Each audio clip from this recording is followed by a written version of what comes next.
गुरुजनों को मेरा प्रणाम। अब सभी देखकर ऐसे सोच रहे पता नहीं गुरुजनों को प्रणाम क्यों बोला इन्होंने। जो आपके लिए यहाँ पर गुरुजी के रूप में खड़े हैं ना, वो शायद नहीं रहे ही हैं, मेरे भी गुरुजी रहे हैं।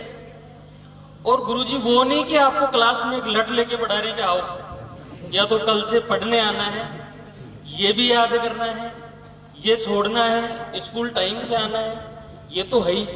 आपके जीवन में आपसे छोटा है या कोई बड़ा है, जिससे भी आपको एक अच्छी सीख मिल रही है ना, वो आपके गुरुजी हैं। आपको एक धन्यवाद व्यक्त करना चाहिए, धन्यवाद ज्ञापित करना चाहिए उस शख्स को जिससे आपको कुछ सीखने को मिला है। अब सीखने को कब मिलेगा? जब आप जिज्ञासु रहोगे, जब आप अपने हृदय के अंदर कोमलता लेके आओगे, तब रहोगे। आप साल भर से हम भी आपको पढ़ा रहे हैं और आप भी हमारे पास में पढ़ रहे हैं। कहीं ना कहीं अगर आपके पास अगर कोई ना कोई कमी है, तो अब तक मुझे शायद एक ही कमी लगी कि आप कहीं ना कहीं नीचे झुकना नहीं चाहते। गुरुजी ने कहा तो इन्होंने मेरे को क्यों कहा, मुझे ऐसा नहीं कहना चाहिए था, मेरी तो गलती ही नहीं थी, मैं क्यों सुनूं। कभी कभार हो जाता है कि जैसे 100 लोग बैठे हैं, मिसअंडरस्टैंडिंग हमें भी हो जाती है कि शायद गलती किसी ने की और हमने चूज किसी दूसरे स्टूडेंट को कर लिया। तो इसका मतलब ये नहीं है कि उसकी आपसे कोई पर्सनल दुश्मनी है।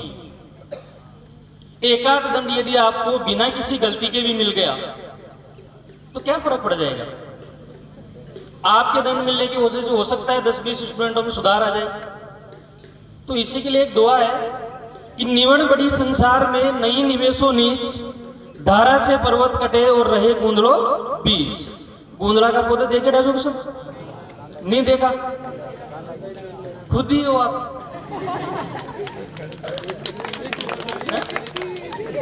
नहीं हो? अरे हो या नहीं हो? नहीं है। अगर जो नहीं है तो उनको बनना चाहिए मेरे से। इसका भावार्थ ये है जो मैंने बोला कि निवण बड़ी संसार में, निवण बढ़ने का मतलब ये है कि आप किसी के आगे झुकते हैं, या आपकी स्वभाव की जो सरलता है अगर ये आप बनाए रखते हो तो आप जीवन में आगे बढ़ेंगे। इसका कंपैरिजन, इसकी तुलना किससे की गई है? जिसको आप अपनी भाषा में गूंदले का पौधा बोलते हो, जो आपने पीपलो, जिसने नहीं देखा पीपलो तालाब में चले जाना और फिर भी नहीं समझ में आता तो उनके बीच में छलांग लगा देना, वो अपने आप बता देंगे कि मैं कौन हूं। जब नदी बह के जाती है ना तो उसका स्वभाव ये होता है कि वो बहुत कोमल होता है। नदी तेज है तो झुक जाता है, जैसे नदी का प्रवाह खत्म हुआ है वापस खड़ा हो जाता है, उसका कुछ नहीं बिगड़ा। और एक पर्वत खड़ा है, उसी से नदी बह के जा रही है, ऐसे कठोर हृदय, लेकिन ना मैं तो अपनी जगह से हिलने वाला नहीं हूं। लेकिन वो धारा क्या करती है कि धारा से पर्वत कटे, नदी बहती जाती है और वो अपनी कठोरता के साथ में खड़ा रहता है। और एक समय ऐसा आता है कि धीरे धीरे धीरे धीरे टूटने के बाद वहां पर घाटी बन जाती है। तो अपने अंदर इतनी कठोरता पैदा मत कीजिए कि आप अंदर ही अंदर अपने ही विचारों से और अपने ही स्वभाव की वजह से कटने लग जाओ। अपने गुरुजनों के सामने आपको झुकना सीखना चाहिए, जो आपको सिखा रहे हैं उसके सामने आपको झुकना चाहिए। झुकने से आपका कुछ नहीं बिगड़ रहा है। अगर एक बार अपन ऐसा सोच लेते हैं कि चलो गुरुजी ने कुछ बोल दिया, कोई बात नहीं है, सुन लेते हैं, तो शायद हो सकता है कि गुरुजी एक दो बात उसके बाद में कुछ अच्छी अच्छी चीजें बता दे। हो सकता है कि गुस्से में आपको गलत बोला हो, बाद में सही चीजें बता दे।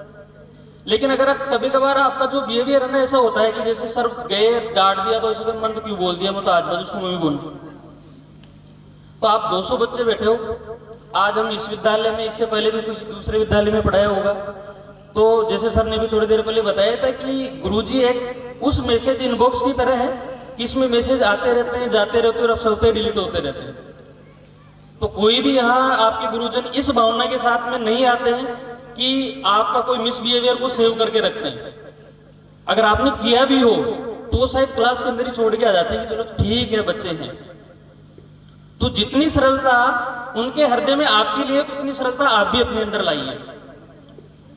रही आगे बार बार, जैसे अभी बालिकाएं आ रही थी और इधर बालक तो बालक ही हैं, अभी ये बोल ही नहीं सकते, शायद बोलना सीखा ही नहीं इन्होंने बताया कि सुख का विषय भी है, दुख का विषय भी है। मैं तो ये मानता हूं कि कहीं दुख का विषय है ही नहीं, सुख का ही विषय है या फिर खुशी का विषय है, जो भी आप मानना चाहते हो। आप 12वीं क्लास से कर्मोन्नत होकर जा रहे हो एक उच्च शिक्षा के लिए, तो इससे ज्यादा खुशी की बात क्या हो सकती है हमारे लिए। विदाई है तो विदाई नाम रख दिया गया कि विदाई पार्टी है या फेयरवेल पार्टी, जो भी आप इसको बोलते हो, ये जो जितना भी अपन ने प्रोग्राम किया है, ये प्रोग्राम किस लिए किया है? इसलिए थोड़ी किया है कि आप आपको दुखी करना चाहते हैं या फिर हम ये समझाना चाहते हैं कि आप हमसे दूर जा रहे हो। हम तो हमारी तरफ से ये करना चाहते हैं कि आप यहां से जाओ तो उत्साहित होकर जाइए और अपने लक्ष्य को प्राप्त कीजिए। जो चीज आपने अपना मंतव्य बना रखा है, उस मंतव्य के अकॉर्डिंग अपने छोटे छोटे टारगेट्स लीजिए। जैसे साइंस वाले तो जानते हैं कि फोटोन क्या होते हैं, और फोटोन के बारे में ये तो जानते हैं, बाकी आर्ट्स वाले नहीं जानते। तो मैं बता देता हूँ कि जो प्रकाश की किरण है ना, अपन को जब देखेंगे प्रकाश की तरफ तो हमें सूर्य से आने वाली प्रकाश की किरण ऐसी दिखती है कि इसके बीच में कोई भी गैप नहीं है, एक सीधी रेखा है। लेकिन आप जब इसको अंदर से पढ़ोगे ना, तो आपको ऐसा बताया जाता है कि जो प्रकाश रे आती है, इस रे के अंदर प्रकाश की ऊर्जा के छोटे छोटे फोटोन होते हैं। उन फोटोन से मिलकर एक प्रकाश की किरण बनी है। उस फोटोन से अपन को क्या समझ आता है कि अपन कभी भी इतना बड़ा लक्ष्य लेके ना चले कि उनसे पूरा ही नहीं हो।